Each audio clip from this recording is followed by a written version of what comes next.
Olá, Carla Madeira é a escritora que faz mais sucesso e vende mais livros de ficção no Brasil. Ela se tornou um fenômeno editorial com Tudo é Rio, uma obra que desperta as emoções básicas do ser humano. Você vai conhecer tudo sobre essa autora de sucesso a partir de agora. Eu sou Luiz Henrique Freitas e o Casa J Videocast já começou.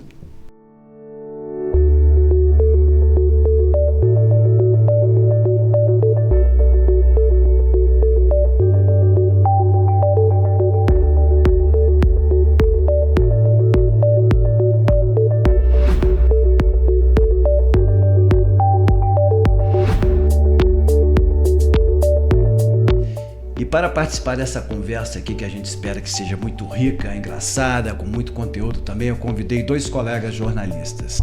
A Leida Reis, que é escritora também, tem uma editora de livros, trabalhou em vários veículos aqui de Belo Horizonte.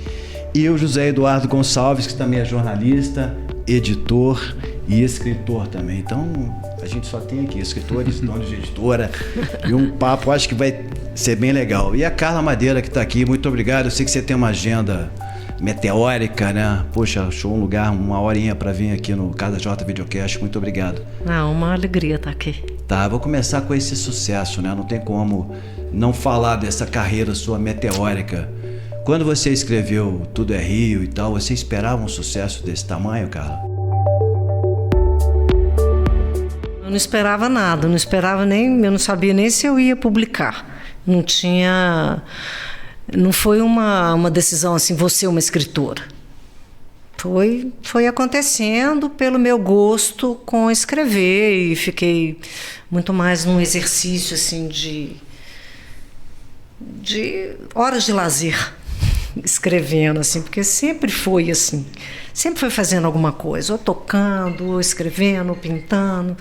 Eu gosto muito dessas linguagens artísticas e comecei a escrever, porque na agência eu sempre tinha um compromisso com o texto de trabalho, né? Sempre tinha um briefing, tinha um objetivo mercadológico. E ali comecei na brincadeira. Então, fui fazendo, fui gostando. Não foi uma decisão, vai ser um livro, não sabia, mas fui gostando de fazer. E também tem a história de que quando comecei, escrevi a cena, nem era por onde começa o livro, era pela história de Francisca, das Marias ali, era outra coisa, outra conversa. A mesma prosa, assim, a mesma textura, mas outra história. E aí fui me afastar um pouquinho, né? Porque é igual na música, né? Se você quiser fazer uma sinfonia, você tem um tema principal, mas você tem que se afastar dele, porque senão você faz uma coisa pequenininha, senão você faz um conto, né? Você faz uma coisinha pequena. Então, fui me afastar e aí comecei a história de Lucy, escrevi a cena, que é a cena central do livro, e levei aquele susto com aquela cena, assim. Aquilo foi muito chocante para mim. Eu estava tentando engravidar na época. Foi uma coisa, me deu rejeição, eu tive rejeição. E parei, larguei para lá e fui viver. Deixou a Lucy guardadinha lá. Deixei lá. O que essa Lucy vai conseguir? 14 anos. Tá, você escreveu uma cena um texto, uma parte que te deixou paralisada. É. Exatamente. E me deu um incômodo. O que você acha que o leitor, quando lê essa cena... Olha, a gente eu acho que alguns leitores ficam paralisados também. Então, eu vou tentar não dar muito spoiler não, tá? Mas se sair algum, você não vai me xingar não, tá? Não, de jeito nenhum. Porque as pessoas vão continuar interessadas pelo seu texto, claro. Não. Mas você acha que o leitor também dá uma paralisada? Porque você ficou 14 anos, o leitor não vai ter esse tempo todo. Eu acho que alguns dão. Engraçado que eu acho que dão mais... Isso é interessante. Eu acho que algumas pessoas ficam mais paralisadas em véspera. Véspera é uma pancada. Que é outro aquela cena inicial de véspera, aquela coisa ali de você fazer uma coisa com a cabeça. Mas aí, quando você escreveu Véspera, você já estava mais preparada, né? Porque você não parou o processo, não, né? Não parei. como você, né, como você parou e não conseguiu lidar com isso no Tudo é Rio. Eu já tinha né? me acostumado com as maldades.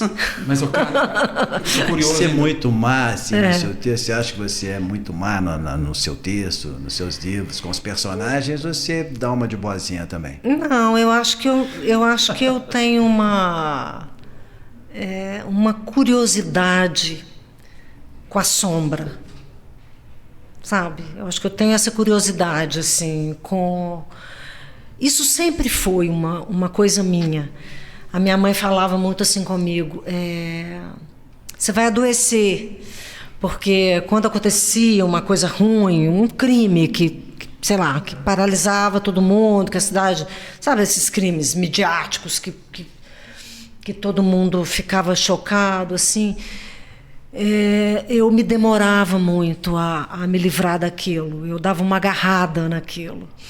E sempre, claro que muito comovida com a questão da vítima e tal, mas eu tinha uma curiosidade, assim, por que essa pessoa fez isso? Por que ela foi capaz de fazer uma coisa tão violenta? Assim, eu sempre fico muito agarrada nesse lugar, sabe? Nessa pergunta, assim, o que leva uma pessoa a fazer uma coisa? Sempre me agarro muito nisso, assim. Eu acho que... Essa perplexidade, assim.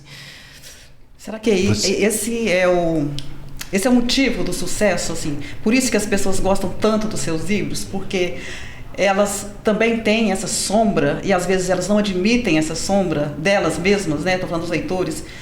Você acha que isso explica tantas pessoas lerem os seus livros e indicarem, né? Porque os seus livros são um sucesso porque eles vão sendo indicados, né? Entram em clube de livro, boca a boca. Tem boca a boca, né? O Tudo é Rio é esse fenômeno pelas indicações. Você acha que isso que você está falando explica, né? As pessoas gostam dessa sombra, mas não admitem, no seu livro elas encontram? Eu acho que isso é uma parte. É difícil a gente saber, né? Porque que exatamente um livro acontece, né? Eu tenho algumas hipóteses, assim. E também muitos clubes de livro, né? Tem 10 anos. Né? Não é tão meteórico assim, tem 10 anos que isso vem acontecendo. Tudo é Rio foi uma coisa progressiva, foi acontecendo. E a primeira edição foram 700 exemplares, depois a gente foi para 1.000, depois para 2.000, depois para 3.000. Então, assim, levou um tempo. Aí depois chegou 150 depois mil, mudou de editora. 500 mil, 400 mil, agora vai pular do Brasil pro exterior, daqui a pouco a gente fala sobre isso. Mas acho que deu uma explosão. Teve abrindo, né? A nuvem está crescendo e a gente não sabe onde é que ela vai parar. Mas, assim, por que isso acontece, né? Primeira coisa, assim, eu acho que eu não tenho dúvida nenhuma que acontece no leitor. Assim, eu sou uma pessoa da área de comunicação, da área de marketing, né? Então, eu tenho uma reflexão sobre isso também, embora eu não atue nessa área com os meus livros, né? A editora tem a área de marketing dela. Mas a minha visão é assim, você pode impedir um livro de acontecer, é fácil impedir um livro de acontecer, se ele não tiver distribuição, se ele não chegar nas livrarias, se ele for para as prateleiras e ficar escondido, se ele... É mais comum, né? Você atrapalha um livro de acontecer. Mas ter tudo isso não garante que o livro aconteça. Porque o livro tem que acontecer no leitor. Isso eu acho que é a primeira... A regra básica. A primeira, assim, isso é de verdade. O livro tem que acontecer. E eu me pergunto, assim, com essas escutas todas, por que os meus livros acontecem, assim? Não é só Tudo é Rio, Véspera, qual a né? resposta que você tem? A natureza e tal. Eu acho que, em primeiro lugar, tem... Bom, eu acho, primeiro, no caso de Tudo é Rio, eu acho que tem uma dificuldade de colocar esse livro numa caixinha. Eu acho que essa é a primeira coisa. Eu me lembro da Leila Ferreira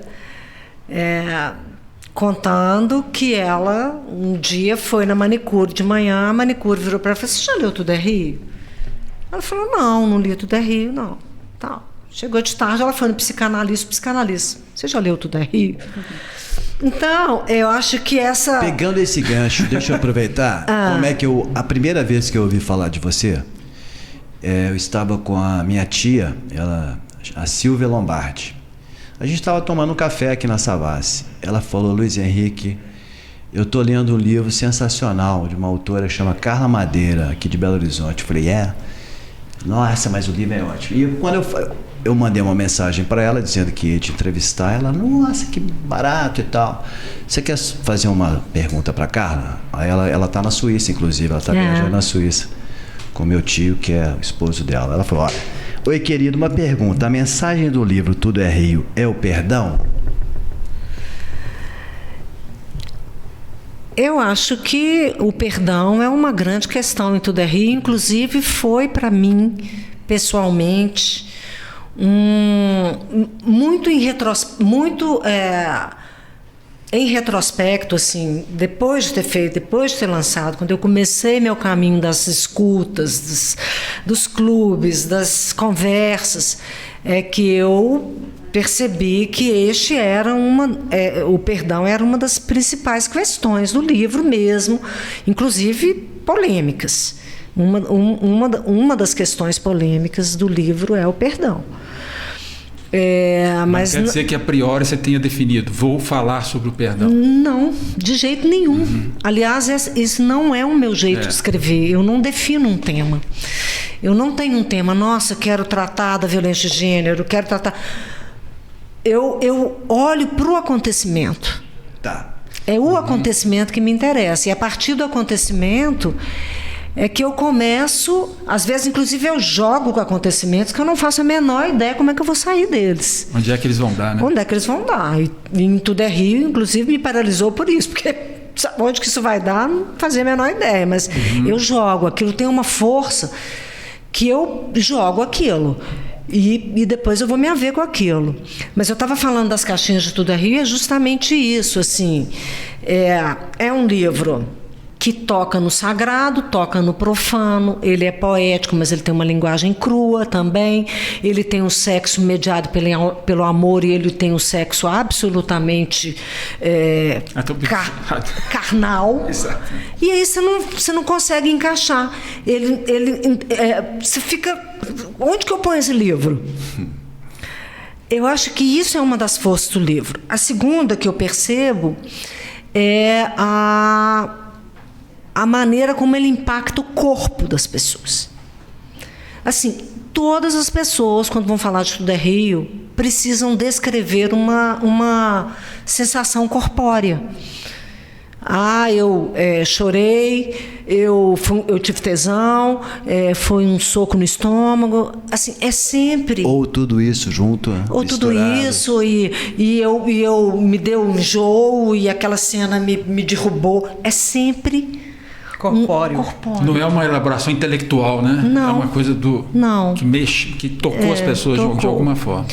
E eu acho que o terceiro ponto, é um pouco o de não fugir de questões complexas, mas sem ficar hermética, sem ficar muito inalcançável. Assim, é tocar na complexidade sem embarcar num certo viés intelectual muito cheio de voltas, ou de, sabe, eu acho que tem uma simplicidade para lidar com o complexo. É um livro acessível, né? Dessa Porque eu maneira. vejo muitas pessoas que não têm costume de ler, ou não têm costume de ler livros, né, muito literários, clássicos e tal, que leem, que gostam, que se identificam. Mas eu queria te perguntar, voltando na questão do perdão, porque você já respondeu essa pergunta, né, em outras entrevistas, mas eu acho que eu queria saber como é que hoje você vê isso, a questão de que você recebeu críticas, né, por criar essa mulher, essa personagem que perdoa o homem, apesar de tudo. E, assim, eu entendo, você está colocando a mulher como ela é, né, como um ser normal, não idealizado. Mas como é que você hoje fala sobre essas críticas que você recebeu? Só para complementar, feministas, que é exatamente isso que a Leida está te perguntando. Na hora de definir esse caminho, esse final, essa decisão da Lucy, se você foi levada, de certa forma, pela personagem, é como se ela tivesse tomado essa decisão, ou você ficou assim, cara, se eu fizer isso, vai dar uma reação que não é legal. Ou se eu fizer isso, esse não é o caminho que deveria ser, mas foi o caminho dela, da sua personagem. É o caminho dela, essa equação, nossa, se fizer isso não vão gostar. Eu não tinha nem bagagem para pensar o que as pessoas gostariam ou não gostariam. Eu não tinha. Foi o meu primeiro livro. Eu tinha a coragem dos ingênuos, assim, sabe, aquela, assim. Talvez hoje eu censurasse alguma coisa, mas naquela época eu não tinha nem malícia para problematizar isso. Então, eu tinha. O que eu tinha na questão do perdão? Primeiro foi uma questão dela, assim. Eu tive na minha história pessoal o irmão da minha mãe, ele batia na minha tia. Eles viveram vários episódios de violência doméstica. Era uma história sabida na família. Era uma história sabida que revoltava a família. A família ficava contra ele, propunha para ela uma rede de apoio, queria que ela se separasse dele. Eles moravam do lado da casa de minha avó, a mãe dele. E eles moravam no interior e a gente ia muito, ficávamos na casa da minha avó. E uma vez fui dormir na casa deles e vi um começo de briga. Eles tinham dois primos, né, um pouquinho mais novos que eu, mas eu tinha ficado lá na casa deles dessa vez. E eu lembro de eu pular o muro. Não era um muro, era um murinho. A gente pulava. E para chamar ajuda. E eu me lembro, isso foi muito marcante, eu me lembro do pavor que eu vi no rosto dela. Eu me lembro claramente disso. E, bom, enfim, a família entrava e quando passava alguns dias, ela voltava para ele. Eu tenho até um poema que fala, depois de apanhar, minha tia jurava nunca mais voltar.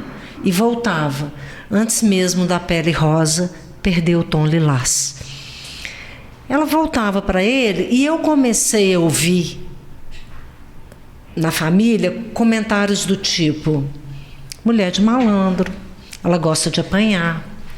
E eu tive uma dissonância muito grande com isso, porque eu tinha visto pavor no rosto dela. Ela não estava gostando daquilo, sabe? Ela estava apavorada, ela estava...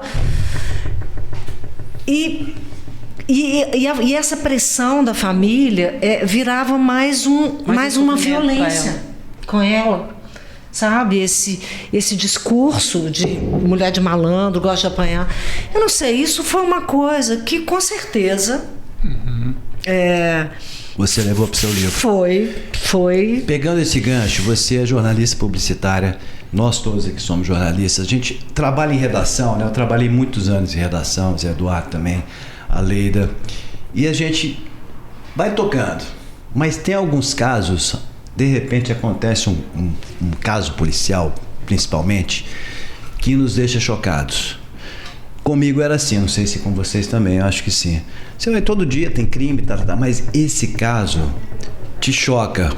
É exatamente o que você estava falando, que, como é que tem coragem de fazer? Sim. Então, acho que esses fatos que acontecem acabam também permeando, além do seu exemplo, dentro da própria família, né? De traçar um caminho para os personagens, de alguma forma. Eu, só para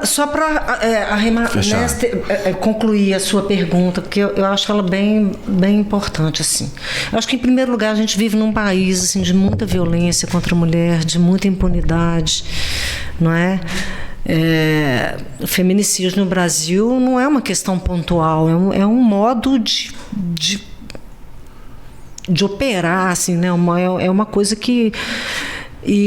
Então, eu acho muito legítima essa preocupação, sabe? Assim, a gente pode perdoar o imperdoável, né? Essa se tornou uma questão para mim. Hoje eu sou uma estudiosa do perdão. Eu gosto desse assunto, me aprofundo nele. E o que incomoda, de fato, no livro é o perdão. né? E incomoda muito porque a gente tem uma visão do perdão muito próxima da impunidade. A gente acha que perdoar é liberar a pessoa do que aconteceu, é propor um esquecimento, é uma coisa muito às vezes atravessada pela teologia, né, de dar outra face, a gente está acostumada com essa ideia de perdão, mas a gente pensa muito pouco no perdão como a única possibilidade da vítima sair da mão do agressor, porque nem a justiça consegue resolver essa camada. Né? Você pode punir, você pode até vingar, mas ela não resolve a camada do ódio, da dor, que faz a violência se repetir todo dia na vítima. Então, a única coisa que liberta a vítima é o perdão. Agora, o perdão, ele tem todo porque o perdão não é uma decisão. Você não acorda de manhã e fala, vou perdoar o assassino da minha filha. Você não acorda de manhã e toma essa decisão. Não existe isso. Quem dera existisse. Quem dera a gente pudesse que a dinâmica fosse essa, né? O perdão é uma espécie de dom. É assim, alguma coisa que acontece, não é? E que inclusive independe, quando você vai para uma visão menos teológica, independe do arrependimento. Aquele que perdoa não pode depender do arrependimento do outro. Porque, de uma certa, filosoficamente falando, eu perdoo é aquele que cometeu o crime. A pessoa que se arrependeu já é outra. Uhum. Então, assim, o perdão é uma beleza, é uma maravilha. No caso de Dalva, o perdão é o que tira ela da paralisia. Ela estava parada num lugar, inclusive ela desenvolve mecanismos de punição, ela pune. Ela que tem as rédeas, no momento inicial ela é vítima, mas depois ela toma para ela as rédeas, é ela que define como que aquilo evolui, onde que aquilo vai... Sabe, quando aquilo vai ser resolvido, é o tempo dela. Ela começa a tomar as atitudes. Né? É o tempo dela. E aí tem a ver com o que você disse, porque durante toda a escrita, a história na minha cabeça era outra. Mas eu tinha um desconforto com fazer uma história maniqueísta. Eu tinha um desconforto da Dalva ser só vítima. Eu tinha muito esse desconforto. Então, quando eu compreendi que ela poderia estar, né, com o Vicente, aquilo para mim foi, sabe, assim, da ordem de um insight mesmo. Eu falei, opa, aquilo resolvia uma coisa. Eu tive uma adesão imediata quando me ocorreu essa perspectiva. Então, assim, não é que eu pensasse nisso, nossa, isso aqui vai funcionar ou não vai funcionar. Mas Vicente, só pra gente, o Vicente é... Vicente é o filho... o filho que foi deixado... O filho Sim. Então, Zé, aquilo ali para mim foi compreender que ele estava, que era ela, Dalva, que estava com ele, e não Venâncio, porque eu escrevi muito tempo achando que Venâncio que estava com ele. Olha só. E aí, na hora que eu compreendi que era um insight, porque eu estava carregando um problema de Dalva ser vítima. Aquilo estava me incomodando muito, eu não queria ela só neste lugar. É claro que ela é vítima, mas eu não queria ela só nesse lugar. Eu queria ela também com a potência de bem e de mal nela. Aí nessa hora você pensou assim, acertei o livro. Achei. Aquele momento que tudo alinha, né, que você fala, alinhou tudo. Foi nessa hora. Já estava lá bem na frente. Mas eu acho que é uma riqueza da sua literatura, né, de não ser maniqueísta. Você traz muito nos 3 livros, né, a complexidade das relações humanas, né? Você investe muito nisso na sua escrita, como você está dizendo, seu modus operandi, né? Sua forma de escrever é bem natural, né? Mas não é nada maniqueísta. Eu queria te perguntar o seguinte: apesar de você ter contado uma história aí da sua tia, né, que sofreu uma violência, a sua vida sempre foi uma vida tranquila, né? Você teve experiência com a música, com o violão, né, com as letras de música, foi fazer matemática, depois descobriu que não era isso, casou, teve filho e tal, muito tranquila. Enquanto seus personagens são muito dramáticos. Então, você traz mais experiência do que você vê do que você vive. É isso? Do ponto de vista dos fatos, acho que totalmente, né? Assim, eu realmente sou uma pessoa extremamente privilegiada. Tive pais maravilhosos, uma casa com 5 irmãos, éramos 6 filhos e alguns primos do interior. Então, uma casa cheia de gente, uma casa alegre, irmã que tocava piano, eu toquei violão a vida inteira, meu pai também tocava, meu pai um super intelectual, um cara de uma riqueza enorme, assim. Então, uma vida muito bacana e, principalmente, o papai trabalhava de manhã, de tarde e de noite, porque com 6 filhos, para dar conta da casa, ele era professor, a gente não tinha muito dinheiro, mas tivemos o privilégio de estudar em escolas boas, porque os professores tinham direito às escolas particulares, né? Assim, a gente estudou em escolas maravilhosas e a coisa mais da ordem do privilégio foi ter tido um pai e uma mãe que nunca me disseram que eu não poderia fazer alguma coisa por ser mulher. Isso eu realmente nunca ouvi. Sabe, isso foi uma coisa incrível. Então, eu quero fazer teatro. Eles me deixavam fazer aula de teatro. Quero fazer música. Eles me deram um instrumento, eles me deram professores. Quero pintar. Eles me puseram na escola de pintura. Quero fazer capoeira. Ok, fazer capoeira? Ok, vai lá, vê se não machuca. Mas sempre deram, assim, muita oportunidade de eu experimentar essas coisas todas. Eu acho que isso foi da ordem de um privilégio enorme.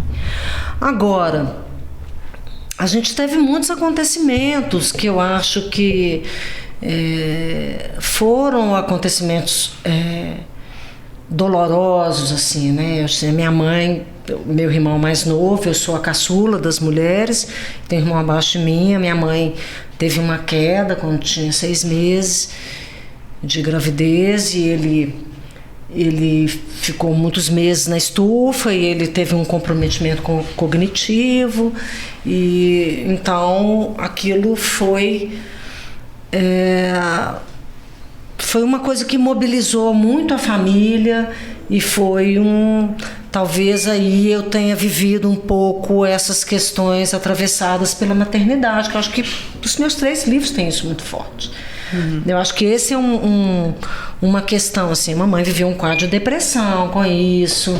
Quando eu tive a minha primeira filha, eu tive uma pequena depressão, não foi nada muito severo, mas eu tive uma fobia, porque eu era uma pessoa muito livre. Eu trabalhava de manhã, de tarde, de noite, em agência, chegava a hora que eu queria em casa, virava a noite trabalhando. E, de repente, 3 em 3 horas, eu tinha que amamentar. A minha sócia teve filha no mesmo dia que eu. Nós entramos em trabalho de parto na mesma hora. Olha. Com o mesmo médico e hospitais diferentes, para ficar mais dramático. O médico ficou louco, né? E aí o médico ficou louco. Foi acudir ela primeiro, depois veio me acudir. Mas o fato foi que a gente estava se organizando para um mês de diferença. Então eu teria pelo menos um mês. E não tivemos. Com 15 dias que a minha filha tinha nascido, a minha sócia teve que ir para Brasília. Eu fiquei em casa amamentando minha filha e a dela. A gente fazia reuniões, as nossas filhas, ela morava perto da agência, as nossas filhas ficavam na casa dela, de 3 em 3 horas a gente parava tudo e ia amamentar. E assim foi. Então, assim, eu não podia pegar um engarrafamento, eu não conseguia entrar em elevador, porque tudo que começou a te pressionar, me limitar, eu comecei a ter uma fobia, assim. muito forte. Como é que você venceu essa fobia? Eu acho que foi assim, eu tive um suporte na época, um suporte médico, mas eu já tratava com homeopatia, fui tratando com homeopatia, e eu acho que muito esses recursos do trabalho, da criação, eu acho que eu fui saindo assim, mas foi puxado. Então eu acho que o que a gente leva para o texto, às vezes não é o acontecimento, mas é o afeto. Leida, se você falasse comigo assim, nossa, sua vida tá tão bacana, tão maravilhosa, a gente olha para você, eu falo assim, mas chega perto. Então, quando você perguntou para a Carla, eu falei assim, olha, desconfia, porque a vida da gente, olhando de perto, ela tem esses pequenos dramas, né? Assim, ela tem coisas que mexem, que são às vezes difíceis. E nos seus 3 livros, né, Carla, esse núcleo familiar que é matriz, eu acho, da sua ficção, né? Ele não é um núcleo familiar harmônico, tranquilo, ele é violento, ele é tenso, não é? Ele me lembra um pouco aquela primeira frase do Tolstói, do Ana Karenina, né? Todas as famílias felizes se parecem, as infelizes são infelizes cada uma à sua maneira. E de certa forma a sua ficção olha para essas famílias infelizes, que eu acho que cada um de nós tem o seu lado, né? Tem as suas agruras, essas coisas, e esses pequenos dramas eu acho que literariamente funcionam melhor. Para a literatura, de certa forma, né? Eu acho que as dificuldades funcionam melhor, e eu acho que a literatura enfrentar isso é uma coisa corajosa, bacana. Eu acho que isso é um negócio que você enfrenta com muito talento, com muita coragem. Você sabe que na Natureza Mordida tem até um pouco essa questão, né? Porque a Biá, que é uma psicanalista, ela se coloca essa questão. Ela fala assim, né? Quem vai, né, acreditar numa literatura cercada de conforto? Não é? Como é que a gente... E ela sente muita culpa. Tem um trecho que ela fala, eu nunca fui proibida de entrar num lugar que eu quisesse, eu nunca fui violentada, eu nunca fui agredida, eu nunca fui... Então ela vai listando essas violências que são explícitas, não é? E sentindo uma culpa por o direito a ter tido a dor dela, o sofrimento dela, que para ela era imenso, né? Para ela era imenso. E então, assim, não tem uma medida, né? A gente está vendo isso no mundo, né? Qual que é a medida? Quem sofre mais? Quem sofre mais? Quem sofreu mais? A gente está em pleno... A gente está vendo isso. A tragédia no Rio Grande do Sul, por exemplo, né? Ou a guerra. A guerra, Israel e os palestinos. Quem está sofrendo mais, né? Quem que... A turma lá que que sofreu a violência do terror ali, ou quem está na faixa de Gaza, quem está sofrendo mais? Que medida é essa? Né? Por que a gente está querendo medir isso, né? O sofrimento é imenso. Você sofre com seus personagens? Eu sofro com os meus personagens. Eu fico muito presa à dor deles, assim, sofro com aquilo, entro naquilo, mas eu tenho um gozo enorme com a escrita. Você já chegou a chorar? Louca. Já chegou a chorar com algum personagem? Já cheguei a chorar, já cheguei a me emocionar, já cheguei a ficar paralisada com 14 anos. Então, assim, eu sofro, mas é uma coisa engraçada. Eu não tenho o dilema da criação.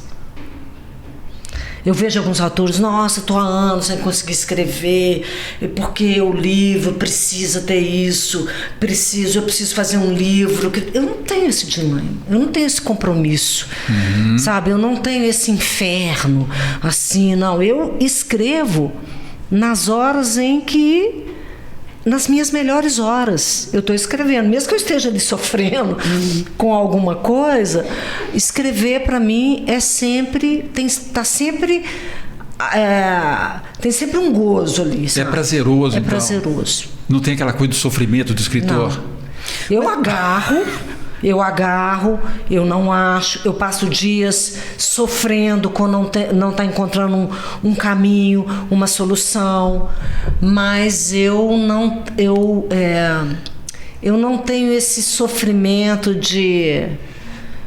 Essa coisa que um pouco mitifica também o ofício do escritor, não é? Tem um negócio assim de que, né, o escritor, aquele cara, sujeito que, né, o escritor... Depende, né? Se a editora te dá 2 meses para entregar um livro e você tem um contrato, às vezes você sofre uma pressão. Mas essa coisa eu não topo. Isso você não tem. Então, assim, eu acho que isso é uma coisa, no meu caso, que não funcionaria. Eu acho que o barato também é não que topo. você começou a escrever Tudo é Rio, sem saber onde ele ia chegar, e foi escrevendo, e é uma história que mexe mesmo com as emoções básicas do ser humano, é prostituição, você tem tudo ali, aquele drama todo, e assim, livros sobre prostitutas tem vários autores que fazem e tem esse fascínio, né? Por que você escolheu escrever sobre a Lucy, que é a puta, a outra que tem um marido recatado? Inclusive, já emendando aqui uma outra leitora sua, que é ela mandou também, a Nalu Saad. Ela falou: olha, eu adoro esse texto desse livro, mas não gostei muito do final, não. Vi que foi escrito em 2014 e esse contexto me fez entender um pouco o destino dado aos personagens. Mas o perdão, a violência doméstica me doeu imensamente. Tive vontade de dar cadeia para o tio que comeu a sobrinha e para o marido que jogou o bebê longe. Tá certo, eu também tive. E aí, você não contextualiza a época que você escreveu. Agora, se tivesse um contexto, se tivesse Lei Maria da Penha, alguma coisa aconteceria ali no desfecho, alguma coisa. Ou não? Mas não, ela nem sempre ela até funciona. Que não, porque em qualquer... Mas nem sempre a Lei Maria da Penha funciona. Gente, não, literatura... pode ser literatura não é um manual de boas práticas. Não é. Você não é obrigado a seguir qualquer padrão. É por isso que é a literatura, não deixa de ser literatura, né? Com sorte, ela é uma ocasião de pôr na mesa ou de olhar para alguma coisa, tirar a poeira. Você olha para aquilo ali. E se torna uma ocasião de você conversar sobre aquilo. Não é? E não ter que se... Imagina a literatura ter que virar um mundo higienizado, onde o mal não acontece, onde as coisas ruins não acontecem, e a moral da história é sempre uma punição correta, é sempre... Não é isso. A gente vive assim... Imagina um escritor hoje, ainda mais um escritor que alcança uma visibilidade como você, a pressão que existe, né? E até uma pressão quase que invisível, mas assim, existe um monte de temas que estão aí, não é? O feminicídio, a violência, o racismo, as pautas identitárias, como se fosse um compromisso dessa pessoa pública de tratar disso. A liberdade do escritor é usar ou não isso. Usar ou não. Usar ou não.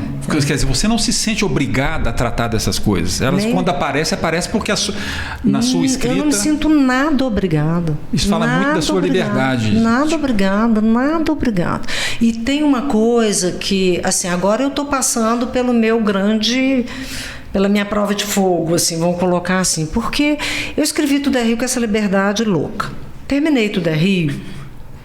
Zé, a gente até conversou com Mia Couto, você me pediu uma pergunta uma vez, Mia Couto, e eu fiz uma pergunta justamente sobre isso, assim, porque quando eu terminei Tudo é Rio, eu fiz o livro que eu queria fazer. O livro que eu queria fazer, do jeito que eu queria fazer. Eu releio Tudo é Rio, assim, não tenho vontade de trocar nada, tá ali, é isso. Tem os exageros, tem uma falta de contenção total, e tem uma linguagem poética. Quando eu fui conversar, a pergunta que o Zé fez um programa, né, um Letra em Cena, com o Mia Couto, para o Mia Couto falar do Saramago. E o Zé me convidou a fazer uma pergunta, fiquei super honrada. Na época da pandemia, eu acho, finalzinho da pandemia, eu não sei. E a pergunta que eu quis fazer para o Mia é se ele tinha sentido alguma vez o desejo de romper com a linguagem poética, de não ter a linguagem poética, porque eu senti isso fortemente com Tudo é Rio. Quando eu escrevi A Natureza Mordida, é outra linguagem. É outra linguagem completamente diferente. Eu tenho uma jornalista que não adjetiva nada, não tem... E uma psicanalista. E eu até brinco nos clubes de leitura, eu falo, eu fiz um livro para ninguém querer grifar nada. E as pessoas falam assim comigo, mas você não conseguiu, não. Muita gente ama A Natureza Mordida, assim, impressionante. Para muita gente é o livro preferido, né? Todos eles têm os seus... As pessoas que preferem. E o Mia falou uma coisa muito legal. Ele falou assim, ele respondeu, né? Que ele tinha, de uma certa maneira, entendido que a maturidade para um autor vem quando ele aprende um pouco essa história da contenção. Tem uma certa maturidade literária, assim, que você vai adquirindo, que você vai entendendo, que você não precisa pôr tudo num livro só, que não precisa estar tudo ali. E uma certa contenção. Então, eu acho que isso é uma coisa interessante, assim. Mas eu, quando fiz Tudo é Rio, tinha zero de contenção. Quando fui fazer A Natureza, fiz os riscos que eu queria, experimentei outra linguagem, sabe? Algumas pessoas depois falaram, não, espera um novo Tudo é Rio. Não tem nada a ver com Tudo é Rio, é outra coisa, totalmente diferente. E quando fui para a Véspera, já fui de outro jeito também. A Véspera eu estava no meio da pandemia, quando estava escrevendo, quando eu estava no meio de Tudo é Rio, de Véspera, chegou a pandemia. Eu estava naquele ponto irreversível com uma empresa com 100 pessoas, em 10 dias a gente pôs 100 pessoas em casa, aquela aflição que a gente não sabia trabalhar à distância. Acho que foi o período de maior cognição da minha vida, assim, tinha que aprender um tanto de coisa, e eu estava no meio de Véspera, a história me pegando daquele jeito, e eu, assim, completamente naquela loucura, perdi meus rituais de escrita, porque os outros livros... Eu estava na Lápis Raro, saía da Lápis Raro, daquele lugar, daquele espaço, daquela máquina, daquele computador, ia para casa, outro lugar, outro computador, tomava um banho, ficava com os meus filhos e ia escrever. De repente, eu não saía, né, com a pandemia, eu estava em casa eu ficava, não tinha outra máquina, era na mesma máquina, tudo misturado, foi uma coisa louca. Mas aquilo, de uma certa forma, resguardou meu espaço criativo. Eu estava envolvida ali, imersa. Você acha que isso não interferiu no livro? Eu acho que vazou para o livro uma falta de saída. Isso eu percebo em Véspera. E eu acho que tem a ver com a pandemia. Com certeza, a pandemia mexeu com todo mundo naquela época. Não tem como você... O seu trabalho... todo dia a gente acordava com aquela coisa, não tinha... Eu escrevo alguns textos sobre futebol, né? E eu fazia essa relação quando todos os times do mundo pararam de jogar, ficaram 3 meses sem jogar. Como é que eu vou falar sobre futebol? Aí eu vou falar o que os times estão fazendo, como é que eles estão se preparando. Mas não existe uma tendência, o que vem pela frente, né? Nos primeiros 6 meses de 2020, tem uma crônica que eu escrevi que é assim, viramos, assim, os primeiros 6 meses de 2020 foram os piores meses da vida de todas as pessoas que estão vivas na Terra atualmente. E o que vem pela frente? Espero que os próximos 6 meses tragam esperança. Em dezembro apareceu a vacina. Então acho que o seu livro deve ter alguma coisa. Sim, a pandemia está refletido ali. Mas você falou que você começou falando que você estava vivendo seu maior desafio agora. Eu estou vivendo meu maior desafio porque é o seguinte, aí esses livros, foi no meio da escrita de Véspera que eu fui para a Record. Mudou de editora. E que essa coisa explodiu, o Brasil e essa coisa. E eu sempre fui muito radical em proteger meu espaço criativo. Muito radical. Sim. Os 3 primeiros livros eu consegui fazer isso. E agora é a primeira vez, depois de tudo isso, e já com a experiência de 3 livros, já com a experiência de onde que pode dar merda, onde não pode dar, é que eu estou diante do meu encontro com a liberdade criativa. É que eu estou diante, assim, de sentar e deixar o mundo lá de fora.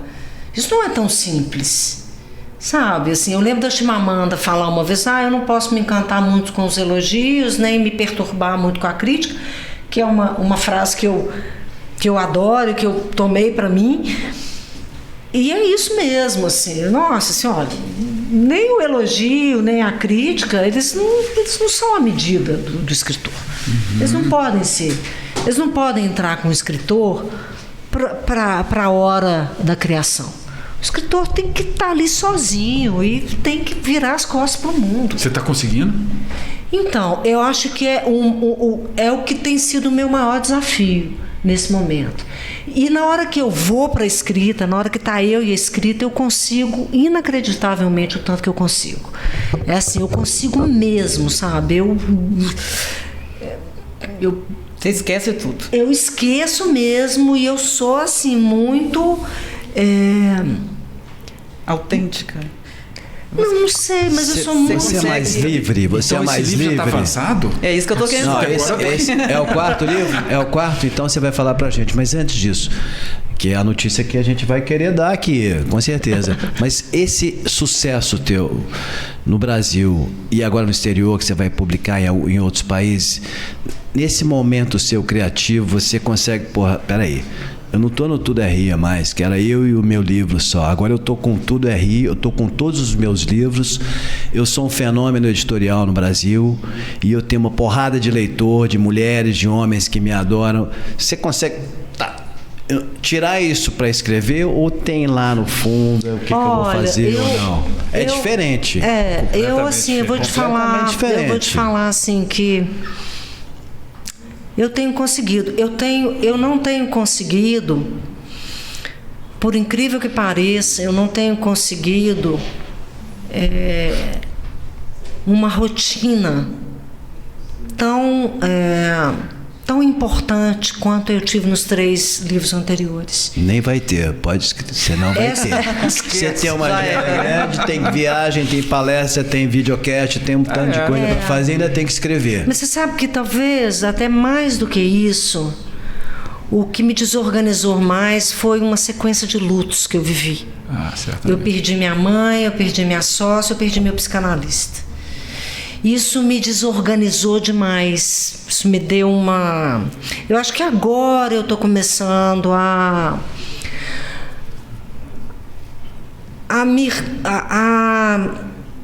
me reconectar comigo mesma. Eu estava muito tomada por essas ausências. Eu estava com muita dificuldade de achar a voz, sabe? A voz e também a importância de fazer a coisa, sabe, assim, para quê? Para que escrever? Sério? Você teve isso? Tive. Tendo alcançado o que você alcançou? Nessa coisa do luto, eu tive assim uma... Mas seria momento, né? Assim, para que escrever agora, né? Não, mas aí olha que contraditório. Olha que contraditório. Eu saí de véspera com um firme propósito de não voltar a escrever tão cedo, porque eu queria ler, viajar, ler, né? Fazer outras coisas, abrir a cabeça, estudar, fazer um tanto de coisa. Quando foi há 1 ano atrás, 2 anos atrás, mais ou menos, a minha sócia teve um diagnóstico de câncer de pâncreas. Eu tava com uma história, assim, vindo algumas coisas de história, e eu estava formalmente ignorando. E assim, nossa, cara, isso aqui parece bom. Não quero saber. Não estava anotando nenhuma frase, não estava assim, estava formalmente ignorando. Aí, a minha sócia adoeceu. E foi aquela loucura. Uma loucura mesmo. Um dia fui visitá-la, no pleno processo do tratamento, e eu saí da casa dela tão arrasada, mas tão arrasada. eu cheguei em casa, abri o computador e comecei um livro. Esse livro que eu estou escrevendo. Uau! Então, ao mesmo tempo que foi sendo difícil escrever, foi sendo absolutamente necessário. Eu não tenho nada a ver a história, eu não faço autoficção, embora é isso que a gente acabou de falar, né? A gente leva elementos. Véspera terminava com essa frase: escrever é sempre imaginar, é sempre revelar um pouco de si mesmo. Sempre, para qualquer autor, né? Mas eu vi muito claramente que escrever, para mim, é lidar com o real. Sim, independente da conversa, da história, não passar nem perto de doença, de luto, né? Desse luto, assim, embora tenha luto. Que é um tema recorrente hoje na literatura contemporânea, o luto. Embora tenha luto, eu acho que a minha história tem luto. Mas foi impressionante, foi contraditório, paradoxal. Assim, ao mesmo tempo que o luto criou uma dificuldade com os meus rituais e uma dificuldade de escuta da voz. Eu acho que é essa limpidez, sabe? Essa clareza, assim, do que eu quero ali, do acontecimento. É esse se retirar e passar a ser um corpo que escuta. Eu acho que é isso escrever. Você se torna um corpo que escuta. Eu não estava conseguindo ser um corpo que escuta aquele personagem. Eu estava com muitas vozes das minhas questões. Assim. E assim, acho que agora eu tô conseguindo, sabe? Agora eu tô em alto envolvimento, tô super envolvida, tô naquele momento do livro, assim, que eu tô salivando. Eu acho que você vai acabar o podcast e já vai escrever alguma coisa. Vai escrever. Já está inspirada, aquela coisa tá ali, né? O escritor tem muito isso, né? Na hora que vem, aí tem que começar a escrever e tal. E você andou bloqueando isso. Acho que faz parte do processo. Eu acho que tem uma chance de ser. Porque agora eu senti que eu engrenei, assim, embora eu esteja... Eu nunca escrevi do jeito que eu estou escrevendo, assim. Porque eu sempre, muitas vezes, no caso da natureza é um pouco diferente, mas tanto em Véspera quanto em Tudo é Rio, eu parto do acontecimento ali. Em Véspera, Tudo é Rio foi a ordem que você lê, a ordem que eu escrevi. Então, não tem arquitetura posterior, não tem nada disso. A natureza, não. Como eu queria no início que houvesse uma confusão, que o leitor experimentasse uma certa confusão, assim como Biá, que o leitor sentisse uma falta de chão. Onde que você está indo? O que ela está falando? Peraí, será que eu entendi direito? E é isso mesmo. Que ele sentisse isso, que é exatamente o que a Biá está sentindo. Então, exigiu uma arquitetura posterior. Eu fazia, ia lá na frente, resolvia, voltava aqui para revelar um pouco, mas não, estou revelando muito, deixa eu tirar. E A Natureza foi o livro que eu mais... Assim, eu tive que pôr na mesa e fiquei louca com a arquitetura e era o livro que eu falava, gente, vou rasgar esse livro. Sabe, assim, esse negócio não vai dar em nada. Dei uma sofrida nesse lugar. Essa sofrida, mas uma sofrida salivante. Não uma sofrida que me joga na cama e não consigo. Não essa. Esse livro agora... Desculpa, eu te interrompi. Não. Esse livro agora... Eu estou permitindo um caos que eu não sei onde ele vai me levar. Porque ele é uma polifonia. Ele está sendo escrito da forma mais desconstruída de todas. Eu estou me permitindo escrever de forma desconstruída. E neste momento, agora já tem, 2 anos que eu estou escrevendo. Neste momento, eu estou sentindo a necessidade de organizar a bagunça. Porque estão... uma bagunça. Até esse momento, só você tem acesso ao seu texto ou você, durante esse processo... Só eu. Só você. Até o fim, só eu. E você... Curiosidades práticas, assim, você vai relendo sempre o que você escreveu? Ou você... Muito. Vai? Você deixa para lá na frente. Não, releio muito. Você está sempre relendo. E reescrevendo. E ao reler, reescrevendo também. Sim, e é o que eu mais gosto de fazer. Outro dia vi uma fala do Chico Buarque, e eu não posso perder a oportunidade de ter alguma coisa em comum com o Chico Buarque. Uma fala dele que eu falei, gente, é isso. Ele falou assim, eu entendi que eu gosto mais de ler do que escrever. Eu sou mais leitor do que escritor. Gosto mais de ler do que de escrever. Inclusive os meus livros, eu gosto mais de ler, mas no momento em que eles estão em ponto de leitura, em que eu estou ali lendo, em que eu volto e que vou escrevendo, eu costumo dizer que eu sou um rodo, sabe o rodo assim, que você vai lá, busca a água, traz um pouquinho, mas você vai lá de novo, busca, traz mais um pouquinho. Eu escrevo o tempo inteiro assim. E você é rigorosa com você mesmo? Super. Sou super rigorosa. E quando você termina de escrever, você passa para alguém ler ou só para o editor mesmo? Não, eu tenho um time de leitores de primeira hora. Já era assim desde o primeiro? Desde o Você primeiro. mostrou para um monte de gente, assim, alguns? Mostrei. E você não mexe? para um monte, mas para alguns. Você mexe muito a parte da leitura dessas pessoas? Não, né? Mexe um pouquinho. Quando eu mostro, eu já estou muito... com muita adesão.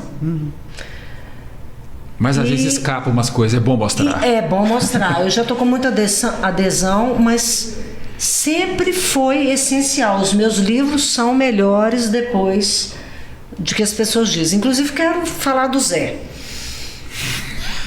Lá vai ela. Lá vou.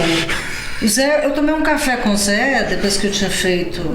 Eu tinha lançado a Natureza. E o Zé foi fundamental, porque eu não sei se você sabe... Depois, eu fui para a Record, eu já tinha Tudo é Rio e A Natureza da Mordida lançados, estava no meio da escrita de véspera. E o meu combinado com a Record era relançar Tudo é Rio, depois relançar A Natureza, depois lançar Véspera. No meio da pandemia, a gente relançou Tudo é Rio e eu falei, eu não posso relançar A Natureza agora. A Natureza ficou um tempão esgotado. Eu não posso relançar agora porque eu quero mexer na natureza. Eu quero mexer na natureza. E eu realmente mexi. O livro cresceu imensamente. Então eu lancei Véspera e só depois eu relancei A Natureza, porque eu queria mexer no livro. E eu adoro uma conversa papo reto, igual você teve comigo. O Zé fez uma crítica ótima. Sabe, assim, é isso. Assim, ele fez uma crítica, eu não guardei exatamente ao quê, mas foi uma crítica, assim, do incômodo que ele tinha tido e tal. E eu quis reler. Né? Não foi só você, mas assim, eu quis reler e tinha algumas coisas que estavam me incomodando, sabe? E eu refiz, e o livro novo é muito melhor do que a primeira. Olha que eu vou reler, hein? Por favor, me dê essa honra de reler. Você vai ver, eu lembro que eu tinha uma crítica mesmo, eu lembro que eu tinha. E foi você muito refez bom. a parte que ele criticou, parte, você mudou o texto. Não foi uma parte específica, foi uma coisa geral, mas foi legal. Deu um caminho. E depois o Zé fez um texto muito lindo sobre Véspera. Muito bacana também, que foi muito bom. Então foi muito bom poder acreditar no texto de Véspera, porque eu sabia que o cara era papo reto. Se ele não faria, se ele não... Isso é porque eu te respeito, eu gosto de você. Acho que a gente tem que ter essa liberdade, às vezes, de fazer um comentário que você acha que se a pessoa souber receber, ela vai crescer com aquilo. Sim. E eu sempre falei com ela, cara, você tem um talento enorme, né? Você tem um talento enorme, então cuidado com as frases, né? Foi muito legal. Cuidado com a coisa, às vezes, muito burilada, assim. Foi muito legal esse comentário seu. Eu sou uma pessoa da textura. Exato. Não, o publicitário tem que vender uma ideia, gente, numa frase. Sim. Um conceito, uma coisa complexa, às vezes, uma palavra. numa frase. Ou às vezes Você uma tem palavra. E eu tenho uma obsessão de ritmos. Eu tenho uma obsessão de ritmo. Esse texto que eu fiz para a BL, eu até falo isso, assim, a minha obsessão com ritmo chega numa hora que ela vira uma prisão. Aí, no texto eu até falo assim, aí tem que ter o repinique. O repinique para quebrar tudo e para você entrar no ritmo, porque o ritmo é importante mesmo, escrever é ritmo. Mas eu tenho obsessão com o ritmo. Entende? Então, assim, você perguntou se tem rigor? Eu tenho. Eu tenho um ouvido, assim. Eu releio alto, eu releio interpretando, eu releio, assim, eu tenho um gosto com reler. Então, eu não posso sentir uma ideia, assim, esquisita, uma frase que não acaba, que não tem ponto, sabe? Então, assim, e isso é meu. Isso é meu, isso é bom, mas isso pode ser ruim. Mas essa obsessão... E eu acho que é isso que você me dizia, entende? Porque assim, um autor que sabe fazer frase, não quer dizer que ele escreva um bom livro, ele pode escrever um péssimo livro com ótimas frases. Esse ritmo seu, do Tudo é Rio, você é jornalista, então eu penso, quando eu comecei a ler, eu falei, olha, ele escreve igual jornalista, frases curtas, palavras curtas, ideias rápidas, que te levam para o capítulo seguinte, né? Você tem lá 1,5 página para cada historinha, e eu acho que esse estilo jornalístico dá esse ritmo, ajuda a dar esse ritmo. Os outros livros eu ainda não li, vou ler, mas você falou que mudou uma coisa aqui e tal. Nessa próxima obra que você está desenvolvendo e tal, vai ter essa locomotiva que vai te levando para frente, que você quer chegar no final e que acabou, você vai começar a ler de novo. Qual que é o estilo? Eu acho que isso é uma... Talvez isso seja até uma relação minha, assim, de formação, né? Eu descobri eu descobri meu gosto com a palavra, com a música. Então, eu, com 9 anos, ganhei um violão e passei a ser uma violeira. Até 20 e poucos anos, eu era uma violeira dessas, de roda, de viola, bar e fogueira. Sabe? Eu era uma violeira mesmo. Eu compunha também. E cantava também. E cantava. Eu achava que eu ia ser cantora. Eu queria ser cantora. Você fala assim, o que você queria? Eu queria ser cantora. E então, assim, a minha relação era muito... Eu ficava enlouquecida com os lançamentos, acompanhando no encarte as letras, e eu ficava louca, né? Eu sou do tempo do vinil, esperava os lançamentos, tirava ali e tinha que ter encarte, letras. Sempre tive muita dificuldade com música instrumental. Para mim, música tinha que ter letra. A minha relação era muito mais com a letra. Mas também com a leitura, eu tive, muito nova, eu escrevi um esboço de o que eu achava que era um livro, eu escrevi uma história,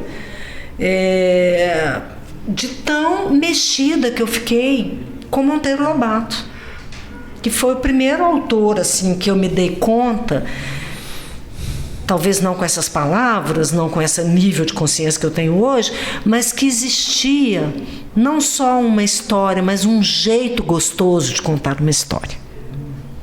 Então, isso é uma impressão que eu tenho, assim. A partir daí, eu chegava nas livrarias e falava assim, me dá um livro que eu quero ler, que eu não quero nem parar para almoçar. Eu tinha sempre essa relação. Pega o Tudo é Rio, então, e aí você vai direto. Tem gente que lê o livro, pega agora e nunca para, entrega, no final já está lendo outro. Eu tinha essa relação. Então, assim, eu fui ler Agatha Christie, né? Que é aquela coisa que me prendia, esses livros, sabe? Eu tinha essa... Eu sou uma contadora de histórias. Né? Eu gosto de contar história. Mas assim, você já começou a falar que esse seu rigor, a sua obsessão também vem da Carla leitora, né? Certamente, né? A sua obsessão, seu rigor como escritora vem, né, dessas mesmas exigências como leitora, né? Você começou a falar disso. Hoje, o que você lê? Você lê os contemporâneos? Você poderia citar autores que formaram a sua escrita, que você gosta de ler hoje? Pois é, eu com essa história da música, eu fui uma leitora bem mediana, assim, até os 20 anos, assim, 20 e poucos anos. Quando eu fui para matemática, eu fiz 2 anos de matemática, 2 anos e pouco de matemática pura, né? Na época, você sabe o que estava acontecendo na época?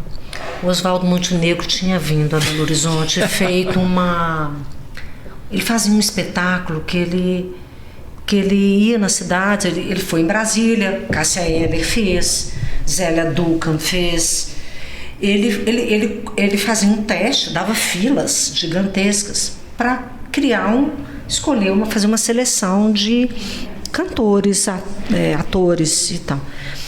E eu fiz esse teste, passei. Fui escolhida para fazer o espetáculo. Com o Oswaldo? Oswaldo Montenegro. Que história. Na época, eu quase nunca conto esse caso. Na época, eu tinha entrado na matemática. E aí, eu comecei a ir para matemática e a ir para os ensaios, que era no Palácio das Artes. E começou a me dar uma angústia, porque era tão assim, a matemática me pegando por um lado e não sei, eu afinei a história. Eu lembro que eu tinha passado, era assim, era disputadíssimo, era um negócio assim, eram pouquíssimas pessoas e eu tinha feito uma audição. A audição, eu lembro direitinho que eu cantei Força Estranha. Depois você canta um pedacinho. Vamos conhecer a voz da Carla Madeira.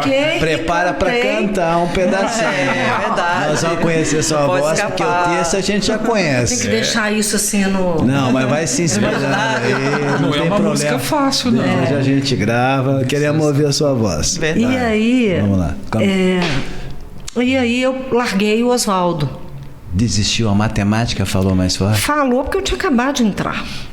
E a matemática pura, mas realmente... eu acho que isso ficou muito mal resolvido no meu coração. Ainda está em tempo, então, né? E aí eu fui para aula, fiquei estudando e tal. Mas aquilo virou uma frustração, assim, aquilo ficou doendo e fui ficando triste, parei de compor, assim, deu uma aridez, sabe? E aí, um dia eu cheguei em casa e falei, pai, eu vou largar a matemática. Meu pai tinha sido meu professor na matemática, ele foi meu professor 2 semestres. Vou largar a matemática. Ele falou, tranca, minha filha, tranca a matrícula, porque eu tenho uma irmã que tocava piano, fazia engenharia química. E ela um dia chegou, eu quero largar a engenharia e vou entrar para o conservatório, vou ser pianista. Meu pai falou, tranca. Ela trancou e depois ela voltou para a engenharia química. E meu pai fez a mesma conversa comigo. Meu pai era de um respeito assim impressionante. Ele fez a mesma conversa, tranca. Eu falei, não vou trancar. Ele falou, Carla, não faz sentido. Eu falei, pai, eu não vou trancar, eu vou para a comunicação. Porque eu sabia que na comunicação eu ia poder experimentar essas linguagens todas. Escrever, fazer filme, fotografia, pintura, né? Assim, a publicidade permite, né? Não só permite, como exige tudo isso, né? E aí eu fui para a comunicação. Nesse período, eu me tornei uma leitora. Aí eu realmente comecei a ler muito e aí passei por todos não, né? Eu acho que eu estou correndo atrás até hoje, né? Outro dia eu ri demais do Humberto Werneck, porque o Humberto Werneck fez uma entrevista no Sol e aí perguntaram para ele, você leu Ulisses? Aí ele virou e falou assim, acho que nem o revisor. Maravilhoso. Outro dia eu comecei a ler o Ulisses, assim, há um tempo atrás, né? Comprei o livro do Caetano Galindo para conseguir ler Ulisses. Porque eu tenho uma coisa com Ulisses muito particular. Meu pai se chamava Ulisses. E minha mãe se chamava Irlanda. Caramba. Tem que ler, não tem? Tem que ler. Eu falei, quase que eu me chamo Joyce. Mas começa pelos contos dele, que são lindos os contos. E aí, comprei o livro do Caetano para tentar ler Ulisses. Inclusive foi muito importante, porque eu já estava com a coisa desse livro novo ser uma polifonia.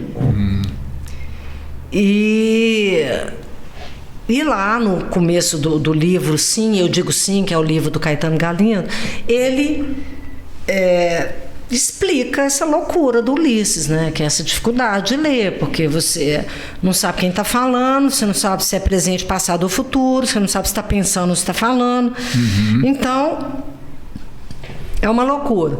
Então, assim, eu tenho corrido atrás, não consegui avançar, falei com o Caetano que ele vai ter que fazer um curso, porque ele já deu um curso para ler. E a Giovana Madaloso, quando encontrei com ela no Letra em Cenas, ela falou que tinha lido de mãos dadas com o Caetano Galindo. Eu falei, então, eu também vou pedir a ele, encontrei com ele no lugar, falei, por favor, repete esse curso que eu vou fazer se você repetir, porque eu quero ler. Né? Então fui lendo o que eu consegui ler desses livros dos autores nacionais e dos autores dos russos, né? Saramago. Fui tentando ler. Eu nunca tive muita relação com a literatura americana. Nunca fui leitora, assim. Um pouco A Leste do Éden eu li quando estava escrevendo. Faulkner, você nunca leu? Faulkner é mais complicado que o Ulisses. Faulkner. Não, você sabe que não, eu gosto. Vai piorar a vida dela. Eu li algumas coisas do Faulkner e não consegui ler. Mas eu li o Sonho e a Fúria. Sonho e a Fúria. Já na esteira desse livro que eu estou escrevendo. Olha. Para coisa das polifonias. Porque como linguagem é maravilhoso, né? Mas não... É maravilhoso, mas é difícil. É difícil. Ô, Carla, vamos avançar mas um pouquinho. Só uma coisa, nessa de escritor, tem algum escritor contemporâneo que você não perde o livro dele? É, isso que eu queria saber também. Que eu não perco? Assim que você... Não, eu tenho que ler. Saiu, tem que ler. Deixa eu pensar aqui. Não fica escolhendo, não, que você conhece muita gente. Não, assim... Você lê livros. O outro também tem essa questão, né? Você lê livros que são premiados? Tipo assim, esse livro ganhou o Jabuti, ganhou Oceanos, aí você vai atrás e compra para ler? Ou não, isso é indiferente para você? Às vezes, mas também nem... Não é assim... Eu vou entrando num caminho, por exemplo, eu estou fazendo um curso chamada A Ética da Alteridade. É muito, muito bom, assim, um curso que eu estou gostando demais. À medida que eu vou fazendo o curso, muitos livros vão sendo citados ali. E eu vou nessas trilhas, sabe? Eu vou percorrendo, assim, esse caminho. Eu gosto muito de filosofia também, e eu gosto muito de pedagogia. Então eu vou também trilhando essas coisas. Vou pensar nisso, vou pensar. Depois você manda pra gente a resposta que a gente vai publicar nas nossas redes sociais. Essas perguntas que não foram respondidas, vou tentar gravar com você depois. Eu já vi que eu acho que ela não vai cantar hoje, você eu quero tem? Depois. Oi? Você tem? O quê? Tenho. Um autor que você não perde? Eu tenho. O Ian McKeon, inglês, eu não perco nada dele. Eu também. Philip Roth, eu era apaixonado por ele. Qualquer livro dele. Ian McKeon, talvez. Eu acho que ele é um que eu sempre leio. Eu também. Eu sempre leio também. Mesmo quando fala assim, esse livro é tão bom, aqui, não é tão bom, é maravilhoso. Não é tão bom dele, já é bom demais. Já é bom demais. Inclusive o último, né? Como é que chama o último livro? Esqueci o último livro. Fala de nome. Que eu já não achei tão bom, mas assim, eu adoro. Adoro. Reparação, reparação. Aquele do feto, como que chama aquele? Nossa, o feto narrador. Maravilhoso. Né? São todos muito bons. Então esse é um autor que eu acompanho sempre. Ele Carla, acompanha também. Quer falar alguma coisa, Leida? Eu vou emendar uma pergunta aqui. A Record está lançando agora. Acabei de ler hoje Eles vão lançar os 3 livros num portfólio único. Uma caixa, né? Uma caixa, né? Um box, Isso é muito importante, né? Porque as pessoas vão poder adquirir os 3 de uma vez só. É um sinal de reconhecimento, sendo você a autora que mais vende livros de ficção no Brasil. Enquanto isso, você vai percebendo esse sucesso todo, está escrevendo o 4º livro. Eu queria que você falasse mais um pouquinho o que o leitor espera. Você já deu algumas dicas, mas eu queria que você falasse um pouquinho do 4º livro. A Leida perguntou se é 2025, você acha que é ok, sem pressão, você vai ter liberdade para escrever. A gente quer que você tenha tempo e traga todas essas novidades, né, que está todo mundo com certeza esperando. Seus fãs estão esperando. Então fala um pouquinho desse lançamento, né, dos 3 livros em um, numa caixa, e do 4º livro. Eu acho que assim, é um presente incrível, né? Uma caixa, um box assim, com a obra. Junta com o mesmo tratamento estético, assim, né? Uma coisa meio que dá um peso, assim, é uma coisa bonita. Eu me senti muito presenteada com esse movimento da Régua, e também com o encarte que eles vão fazer, com os prefácios, porque os prefácios eles já tem um tempo, né, que essas histórias estão aí, né, assim. Então, assim, eu acho que isso foi incrível, né? Assim, Mia Couto fez o prefácio do Rio, a Tatiana Salem fez o de Véspera, e o Assis Brasil, A Natureza Mordida, né? São prefácios lindos, cada um deles com o seu jeito de fazer, né? Super bonito. Mas o que eu também estou gostando muito é de ter um encarte com 4 textos. 3 contos e um texto que eu fiz para a revista da ABL, a brasileira, a pedido da Rosisca Oliveira. E é um texto que eu gosto imensamente, porque eu passei muito apuro com esse texto. Porque Rosisca me pediu para fazer um texto para a revista da Academia Brasileira de Letras. Já fiquei apuradíssima. Falei, meu Deus, o que eu vou escrever na revista sobre o meu processo criativo? Aquelas pessoas tão... né, com tanto conhecimento, leitores tão incríveis, autores, escritores. Eu fiquei, poxa, o que eu vou fazer? E eu fiz um texto assim muito do meu jeito, porque é meio indefinido. Você não sabe se é um poema, se é você não sabe exatamente o que é, mas está tudo ali. E o que está ali, o texto se chama Fragmentos do que não se pode ter por inteiro. O que está tudo ali é fragmentado mesmo, porque o processo de criação, né, assim, ele não é uma coisa linear. Você passa anos com aquilo e você é um corpo que escuta. Então você, de repente, é uma coisa ali, é uma coisa ali, é uma coisa que você ouve, uma coisa que você vê, é uma coisa que se esclarece por algum estímulo. Então é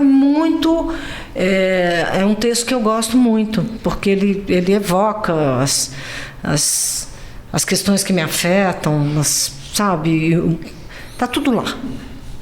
Então eu gosto imensamente. E os meus 3 contos, que eu sou uma autora de contos que trabalha muito o humor. Os meus contos têm muito humor. Não diferente. Eu acho que as pessoas só dão conta de ler Tudo é Rio, A Natureza e Véspera, que são questões muito violentas, porque a linguagem faz uma mediação. Então, Tudo é Rio tem uma coisa poética que ajuda a pessoa a dar conta de uma violência. E eu acho que A Natureza e Véspera tem um pouco de... a Véspera tem um pouco de humor ali, algumas situações de humor, embora seja pesadíssimo, tem uma leveza, tem uma coisa no texto que... Agora, os contos não, os contos são realmente... situações que eu acho que são divertidas, assim, sabe? Embora o Rodrigo Lacerda fala assim, mas a potência do trágico está ali o tempo inteiro. É porque a comédia é o over da tragédia, né? É quando a tragédia atinge uma coisa assim, completamente over. Tem um trechinho. É a comédia, né? Um trechinho cômico que você pode dar um spoiler pra gente, apresentar aqui pra gente dar uma gargalhada, se tiver.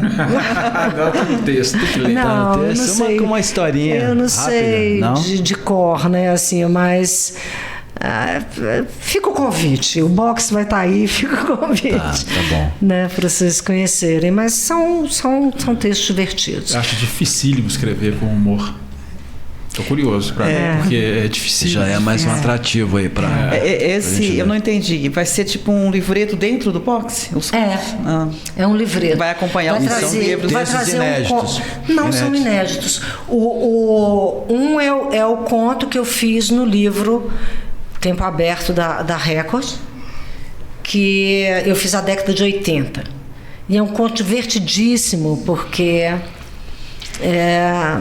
sobre uma garota adolescente que pega um porre numa festa. Ela deitada no sofá, coberta com a toalha de mesa, com a mãe e o pai acordando ela. Tinha ido numa festa e ela perde um blazer na festa. Então a história é sobre isso. É uma história muito divertida. Se passa na década de 80. Por causa das ombreiras, né, dos blazers de ombreira e tal. Tem um conto que foi publicado pela Vogue, que é a história também de uma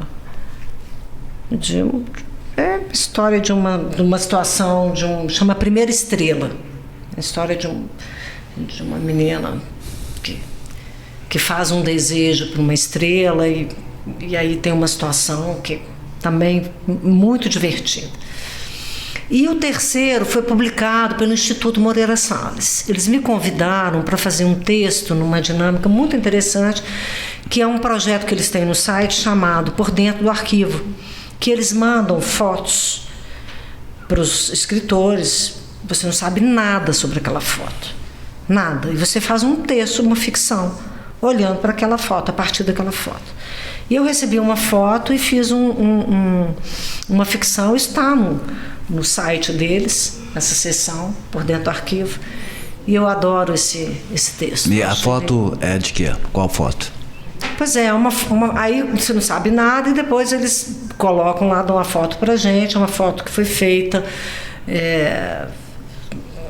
Eu não vou lembrar aqui. Eu tô igual o Borges. Outro dia, o Borges falou que um dia perguntaram para ele, e fulano? Ele falou, meu Deus, fulano. Era um personagem dele. Eu tô chegando nesse ponto. Eu esqueci o nome. Ela chama Alice, porque a personagem chama Alice, eu me lembro Alice, eu esqueci o sobrenome. Mas é uma foto de uma loja entulhada, sabe essas lojas que vendem tudo? E tem uma pessoa assim, não sei de qual década, talvez de 30, não sei. Ela tá olhando assim para fora da loja, para longe, assim como se ela estivesse vendo alguma coisa, e aquela quinquilharia toda, assim, é uma foto super divertida. Aí lembrou, tá vendo? Lembrei. Carla, qual foi a pior crítica e o maior elogio que você já recebeu? Olha, eu tive uma crítica que eu recebi de Tudo é Rio, de uma pessoa lá do Sul. Esqueci o nome dele, graças a Deus. Já sei eu sei quem é. Ele é muito... eu recebi uma crítica dele, Ele é azedo. Eu sou jornalista e eu sei que a crítica dele é ruim. Independente do que ele... como já confessei aqui, eu não tenho problema com me criticar. Mas a crítica dele é ruim, porque é preconceituosa. Preconceituosa. E uma crítica muito rasa. Ele começou a crítica dele assim, se você é leitor de... Se você gosta de Isabel Allende, vai gostar de Carla Madeira. Porra. Que isso, velho. Aí ele Sabe assim, achei... já começou mal, assim, comparando. Aí depois ele fala que o livro... Aí ele tocou num ponto que me incomodou muito, porque é um ponto que eu tenho certeza que não é verdade. Ele falava assim, é a história da santa e da puta. Eu falei, meu livro não tem santa. Tem puta, mas santa não tem, não. Tem puta, mas não tem santa. Não tem santa. Então você respondeu. Dalva não é santa. Você respondeu, então. Não. Você não respondeu. Essas coisas é melhor. Não. Nem respondeu. Nem leva assim. Não, ele tem direito de fazer a crítica dele. A crítica dele é ruim. eu Mas tenho foi direito publicada num jornal grande? Foi publicado. Foi publicado na Folha. E essa crítica me incomodou muito, porque ela não era uma crítica boa. Achei a crítica muito ruim. E eu estava terminando véspera. Fiquei vários dias ruins, sabe, assim. E o maior elogio? O maior elogio... Você já contou uma história que eu vi em algum lugar que você fazia visitas em penitenciárias. Eu achei tão incrível que alguém um dia, uma vez, falou com você, olha, depois que eu li seu livro... Eu parei de odiar. Isso para mim é um elogio. Olha, Isso é um baita de um elogio. Isso foi das coisas mais emocionantes. Tudo bem que não é um elogio, vamos dizer, literário, mas é um elogio de alguém impactado pelo seu livro. Maravilhoso. Transformou sua vida, né? Eu estava pensando nisso, tá?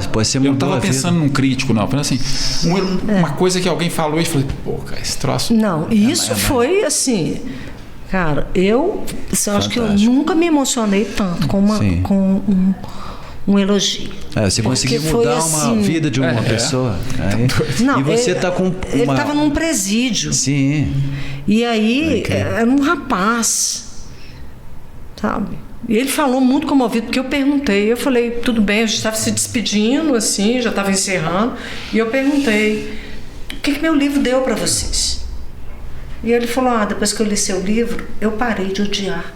É maravilhoso. Nossa, demais. Porque tem aquele negócio de que os livros não mudam o mundo, mas mudam as pessoas. Sim, é isso que eu ia falar do perdão. Depois que você que está estudando o perdão, eu não sei se Tudo é Rio te levou a esse estudo do perdão.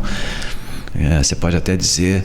E depois que você tiver alguma coisa nesse sentido dos seus estudos, é legal você trazer pra gente, né? Porque se você resolveu estudar o perdão sob diversos pontos de vista da filosofia, da teologia, não sei se o Tudo é Rio foi Tudo é Rio que te despertou essa vontade de estudar sobre o perdão? Eu acho que a partir das conversas de Tudo é Rio eu comecei a me ver diante dessas questões, porque se escreve com uma dose imensa de inconsciente. É muita coisa que está ali que assim, não tem essa intencionalidade, sabe? E é melhor que não tenha, porque você corre um risco danado. A intencionalidade é uma coisa perigosíssima, né? Assim, tem hora que é isso que a gente estava falando. Vou escrever sobre violência de gênero. Pode ficar panfletário, pode ficar querendo ser um manual, né, de boas práticas. Pode ser recado. Você começa, vou mandar um recado. E isso tudo eu acho muito chato. Quando eu percebo isso no livro, me incomoda, sabe? E eu tenho uma coisa que eu adoro, que é uma conversa com um pastor chamado Ed René Kvix. É muito bonita essa conversa sobre o perdão. É linda. Eu gosto muito dessa conversa, porque foi uma conversa muito profunda e muito sincera. Ele tem um Instagram, ele tem um podcast.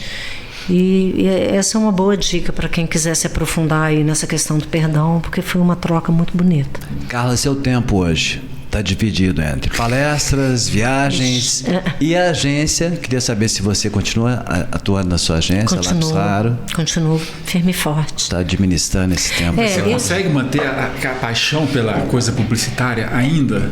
Todas as vezes que eu estou num processo de trabalho, o Zinho fala assim, Carla, você não vai conseguir sair disso nunca, porque eu salivo, fico ali muito envolvida.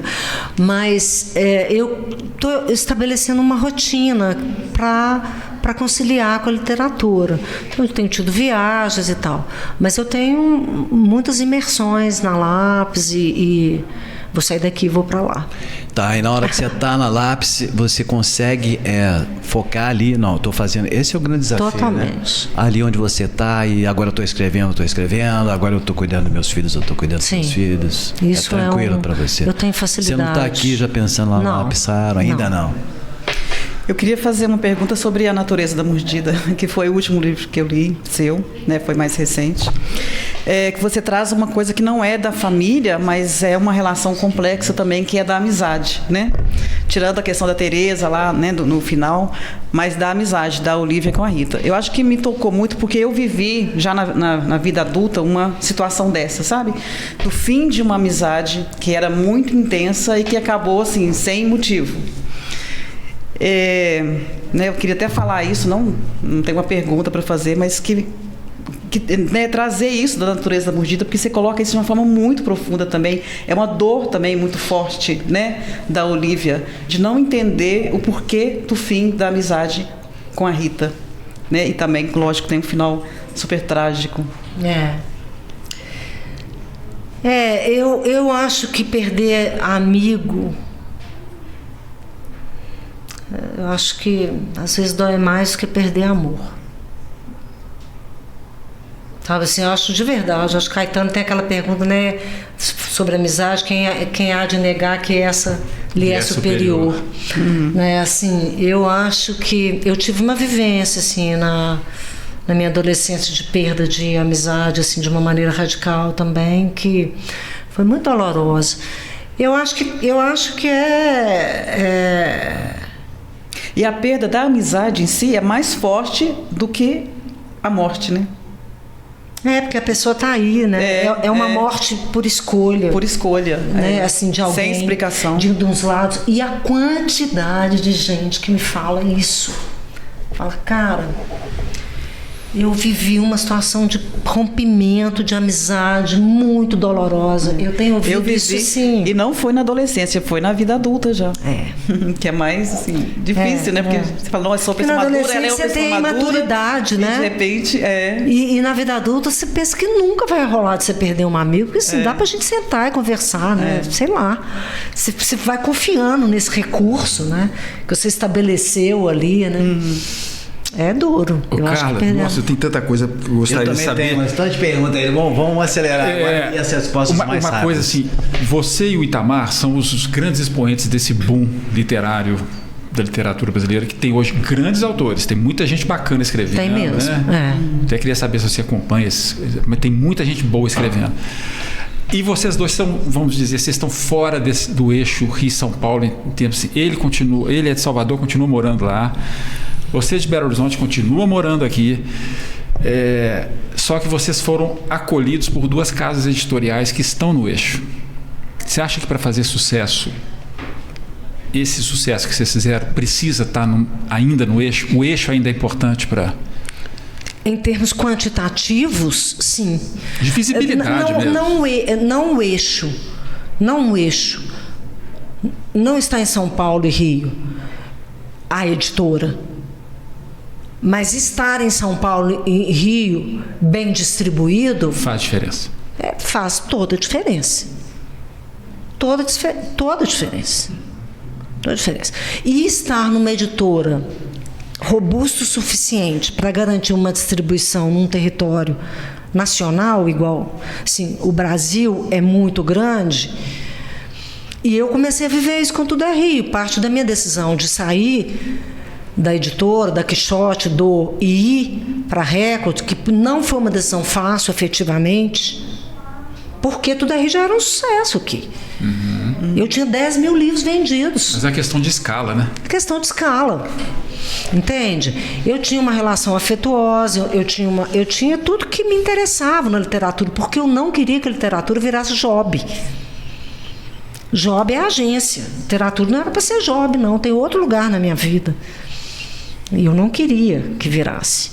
E quando eu comecei as conversas, eu deixei isso claro na Record. E a Roberta Machado, que foi quem me procurou e quem iniciou essa conversa comigo, eu fui muito transparente com ela. Eu falei, literatura, para mim, está num lugar existencial. Assim, meu job já passou. Eu tenho 37 anos de agência. Na época eu tinha, sei lá, foi 2021, né, 2020. Né, eu tinha 33 anos de agência. Eu não preciso de outro emprego. Entendeu? Pelo contrário, estou na hora de aposentar. Eu preciso agora da liberdade, porque eu sempre tive essa força artística e eu nunca tinha podido me dedicar a ela. Porque fazer uma agência, ter 100 funcionários, não é brincadeira. Eu nunca tinha podido me dedicar, sabe? Isso era uma coisa desde pequena, desde 9 anos de idade, que eu tenho essa inquietação artística. Então, eu falei com ela, falei, eu não quero, isso não vai virar job. Não tem prazo, não tem obrigação de nada. E ela topou. E você não tem nenhum um compromisso de que o próximo livro é com eles? Eu tinha um compromisso dos 3 livros. O próximo livro eu não tenho esse compromisso, mas será. Será. Eu não tenho nenhum desejo de sair, porque estabeleci uma relação de afeto. Claro que já tive propostas, mas não quero. Olha aí, ó, saiu o spoiler que a gente queria. Eles estão assistindo, já podem ficar mais tranquilos que vão publicar. Carla, você está lá na agência. Agora eu vou mudar um pouquinho aqui para a gente sair um pouquinho da literatura. Você é publicitária e produz peças aí meteóricas para WhatsApp, Instagram e tudo mais, ou a sua equipe. Como é que você vê hoje? Você tem filhos, né? 3 filhos? Tem. 2 filhos. 2 filhos. Meus 2 mais 3 do meu marido, eu tenho 5 filhos. 5 filhos na família. Como é que você vê essa geração plugada e antenada e que só reconhece a internet, né? Seus filhos leem? Difícil ler livro, mesmo, boa pergunta, seus filhos. Então, como é que é essa geração, seus filhos leem, e como é que você vê essa diferença de gerações? A geração de hoje tem dificuldade para ler livro? Eu assim, como mãe, eu acho que aconteceu uma coisa engraçada. Meu filho mais novo, o João, ele hoje tem 21 anos. Ele se autoalfabetizou de 4 para 5 anos lendo revista em quadrinho. Ele foi ficando louco, lendo. E ele aprendeu a ler assim. E foi um leitor. Quando ele estava nesse processo, já estava lendo e tal, mas era muito novinho, o Harry Potter explodiu. E ele pediu para eu comprar um Harry Potter. Aí eu vi uma promoção e comprei todos os Harry Potters. E chegou lá em casa um pacote de livros e ele pegou os livros e abriu e começou a chorar e falou assim: não tem nenhuma figurinha. Ele ficou desesperado. Eu vou ter que ler isso tudo. Ele chorou. E eu caí num erro gravíssimo, que lá por volta dos 9 anos eu deixei ele descobrir os jogos. Achei grave, porque naquele momento, nessa idade, é uma competição inglória. Você querer que a literatura vença as telinhas. Só que ele estudou numa escola em que a literatura era muito valorizada, Balão Vermelho, ele e minha filha. Tinha muitos trabalhos ligados à literatura, teve essa formação com literatura sempre muito assim. E eu lia muito para eles. Eu lia muito. Eu gosto muito de ler. Eu gosto muito de ler para o outro. Assim. Tem até um caso bonito, depois eu conto rapidinho. E aí o que aconteceu? Ele ficou afastado muito tempo. E recentemente ele voltou a ler. Então foi bem legal. Aí que ele leu os meus livros. Ele leu já Tudo é Rio e a Natureza, Tudo é Rio e Véspera. amou véspera, tudo é Rio. Vivia um certo desconforto da mãe falando tanta putaria, né? Mas tudo bem. E a minha filha não, minha filha é uma leitora também, está cada vez mais interessada em ler, está descobrindo Clarice, está assim, e faz medicina. Ela tem quantos anos? Ela tem 24. Então eu acho que agora eu tenho filhos leitores. Agora, eu tenho uma preocupação enorme com essa questão da internet, das redes sociais, em todos os sentidos, porque e sem uma ingenuidade, isso veio para ficar, não tem jeito, não é? Mas eu acho que a educação, as escolas e os pais precisam pensar sobre isso. Acho que as escolas precisam ter limites claros. Eu acho que criança tem que brincar. Criança tem corpo, precisa desenvolver o corpo. Eu tenho um caso muito legal, vou contar rápido. Meu pai, quando a minha filha tinha 1 ano e meio, eu deixei ela. Meu pai estava vendo televisão com a sandália dele assim, perto. Eu deixei ela sentadinha no chão e fui na cozinha buscar uma água. Quando eu voltei, minha filha estava chupando a sandália do meu pai. E eu fiquei bravíssima. Falei, pai, ela tá pondo a sandália na boca, esse negócio sujo, de rua, não sei o quê. Meu pai me olhou assim, ele achou interessante a minha irritação. E lógico que ele não tinha visto, se eu tivesse visto, ele não tinha deixado, mas ele olhou para mim e falou assim, minha filha, nada está na mente que não tenha estado antes nos sentidos. Isso é uma frase de Aristóteles. É uma frase linda. Uma criança que não exercita os sentidos, que não brinca, que não cheira, que não pega, que não sobe, que não... Sabe? Não desenvolve a mente. É um equívoco.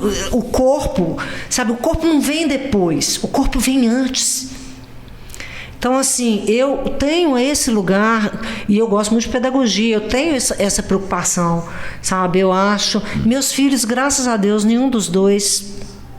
O meu filho com jogo teve um momento na vida assim, mas nenhum dos dois viraram rede social e a vida, nenhum dos dois. Eles veem, às vezes sabem de uma coisa ou outra, mas não se interessaram. E a história da leitura? Você falou que ia contar. A história da leitura é uma história com meu pai. Meu pai, eu contei que ele era um erudito, ele teve uma formação na França, lia muito bem em francês e amava Victor Hugo. Amava. Leu Victor Hugo em francês mais de uma vez e quando... Eu tive um sofrimento com a perda do meu pai antes da morte, porque ele começou a demenciar. E a minha troca com ele era uma troca muito intelectual, assim, muito da música, muito dos livros, né? E aí eu fiquei mal, assim, fiquei muito mal. E quando ele começou esse processo, que foi uns 2 anos antes da morte dele, 2, 3 anos antes, ele estava lendo em francês Os Miseráveis. E eu não leio em francês, não sei falar francês, não sei nada de francês, mas eu vi que ele estava naquele processo já agarrado no mesmo lugar. Ele não saía. Eu acho que ele esquecia que ele tinha lido. E eu então achei num sebo Os Miseráveis e comecei. E aí eu estava muito mal com meu pai porque eu tinha perdido o jeito de conversar com ele. Eu infantilizei ele. Isso tem até na natureza mundial, tem um pouco isso, assim, essa dor de infantilizar uma pessoa. Você perde a espontaneidade, você perde o jeito de falar com ela, você começa a falar como se ele fosse uma criança. E aí, papai? Você começa, sabe, aquilo me matou. Aquilo foi um sofrimento terrível para mim. E aí, quando eu saquei essa história, eu comecei a ir para a casa do meu pai ler Os Miseráveis para ele. Então eu ia todo dia lá e lia. Mas lia como se eu fosse assim, uma Fernanda Montenegro. Lia interpretando, lia. E ele já estava começando a não falar. Quando eu chegava e começava a ler, ele fazia assim. Ele acendia. sabe? Ele prestava atenção. Eu falava, pai, você está me ouvindo? Ele fazia assim, sabe? Então a gente recuperou a nossa história um com o outro, que passava muito por esse lugar. Muito bonito. Que bacana, tem um viu? Muito lindo. esse livro. Muito imenso. lindo. Ô, gente, a gente já está com 1h30, 1h40 de conversa. Vocês querem mais alguma? Eu quero uma última pergunta, então, se puder. Claro. Bom, tem 10 anos que você nasceu para a literatura. Você já era uma figura conhecida, respeitada, mas você, como autora, você nasceu há exatamente 10 anos, 2014. Né? Quem é você hoje, Carla? Depois de tanta mudança, depois de ter sua vida ter virado essa coisa, você virar uma pessoa conhecida de norte a sul, você virou um nome nacional, você chegou num lugar onde pouquíssimos chegam. Eu queria saber se você se sente a mesma. Quem é você? Nossa, eu me sinto muito a mesma. Impressionante, Zé. Estou sendo muito sincera. Eu, assim, eu dou um valor imenso para tudo isso. Eu não quero parecer que é um desvalor. Eu dou um valor enorme para tudo isso. Eu amo que isso tenha acontecido. Eu adoro que as pessoas gostem dos meus livros. Eu acho tudo isso formidável, mas eu não, assim, isso não me retira do que eu gosto de fazer, assim, do jeito que eu gosto de viver, sabe? De estar em casa no domingo, de acordar, de escrever, de cozinhar, de botar uma mesa e estar com os filhos, sabe? Não me tira, assim, o meu jeito de ser, assim. Eu sempre fui uma pessoa muito afetiva com qualquer pessoa, assim, sabe? Eu sou uma pessoa acessível, assim, não tenho uma coisa assim de nossa, agora eu sou uma escritora. Isso não me ocorre, assim, eu não penso nisso, eu não tenho isso. Então, assim, eu vejo como assim, as coisas que a gente mais gosta de fazer é até assim, a gente gosta de ficar em casa. Sabe? A gente gosta de fazer essas coisas simples, assim. A gente se dá muito bem também com o silêncio. A gente fica muito em silêncio, muito bem juntos, muito profundamente juntos e em silêncio, sabe? Então, eu gosto disso, assim, dessa... Legal. A mineridade, Quero né? fazer uma última pergunta. Claro. Apesar desse fenômeno de vendas, né, do Torturado, do Tudo é Rio, né, e outros livros aí estrangeiros, ainda é um grande desafio fazer o brasileiro ler, né? Sim. O índice de leitura permanece baixo, assim, né, ao longo dos anos, e isso não se resolve. Você tem alguma sugestão em termos de política pública ou de ações mais efetivas nas escolas ou nas famílias, né? Você falou também das crianças, mas o que você sugere para que as pessoas leiam mais hoje no Brasil? Eu acho que em termos de política pública não tem nem dúvida, né? Porque se uma pessoa não é alfabetizada, se ela tem dificuldades básicas de tudo, né? Que é a grande maioria, né? Como é que ela vai ler? Então, uma pessoa que não tem esgoto em casa, que não tem... Você pensa bem, assim, até das coisas mínimas, um mínimo lugar para você sentar e ler. A mínima possibilidade de você ter um tempo de sentar e ler. Né? Como é que faz? Então, assim, eu acho que é óbvio que a gente vai ter melhores leitores na medida que a gente tiver melhores cidadãos. Assim, isso não tem... Eu acho que isso é fundamental. Mas eu acho que a escola e os pais, assim... A gente precisa primeiro entender o seguinte: se a experiência com a leitura for uma experiência boa, lúdica, depois ela vai se firmar e você vai se tornar um leitor melhor e você vai conseguir ler textos mais desafiadores, você vai conseguir ler Ulisses, sabe? Você vai evoluindo aí na coisa, né? Você não quer só a historinha fácil. A historinha fácil começa, né? Você também quer a textura, você quer um cara que escreve bem, você quer uma trama, né? Você quer ver a condição humana, você quer ver as coisas. Você começa a ficar um leitor sofisticado, mas é impossível você nascer um leitor sofisticado.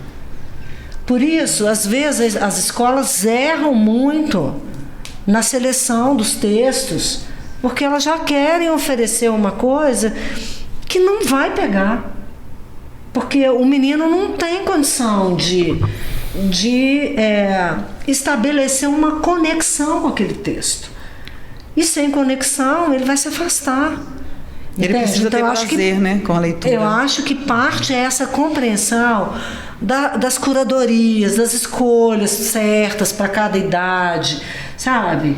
E você ir gradativamente.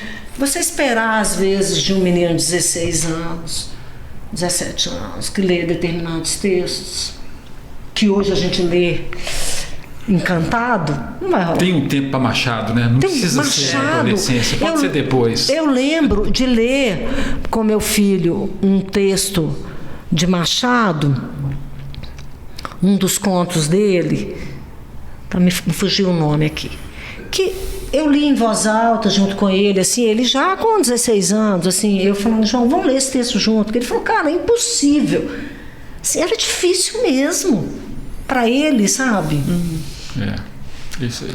Ô, Carla, bom, agradecer ao Zé Eduardo, a Leida, muito obrigado. Eu que agradeço. Obrigado a vocês, foi ótimo. 2 intelectuais. E eu estou me sentindo exatamente como você, quando você acabou de contar pra gente, quando você recebeu um convite para escrever para a ABL. Eu estou me sentindo exatamente dessa forma. Quando a gente pensou em fazer um programa com você, eu falei, porra, esse programa eu vou ter que me preparar muito. Como é que eu vou entrevistar a Carla Madeira, que é foda, é a escritora que mais vende? Realmente eu falei, putz, cara, esse eu não vou dar conta. Mas eu vou fazer, vou preparar, vou ler a produção executiva, mandou textos. Eu conheço muito o Zinho, que é o seu marido. Então eu falei, não, pô, você está casada com o Zinho, o cara é legal, ela também deve ser super bacana. Conheço o Zé Eduardo também, né? De televisão, a Leida de profissional. Então eu me senti exatamente, mas eu acho que deu para fazer. A gente ia conversar 1h30, chegamos a quase 2 horas. E esse conteúdo vai estar disponível, né, no Casa J Videocast. A gente vai mandar para você e eu acho que vai ser o programa que vai abrir a nossa série, tá? Ah, que bom.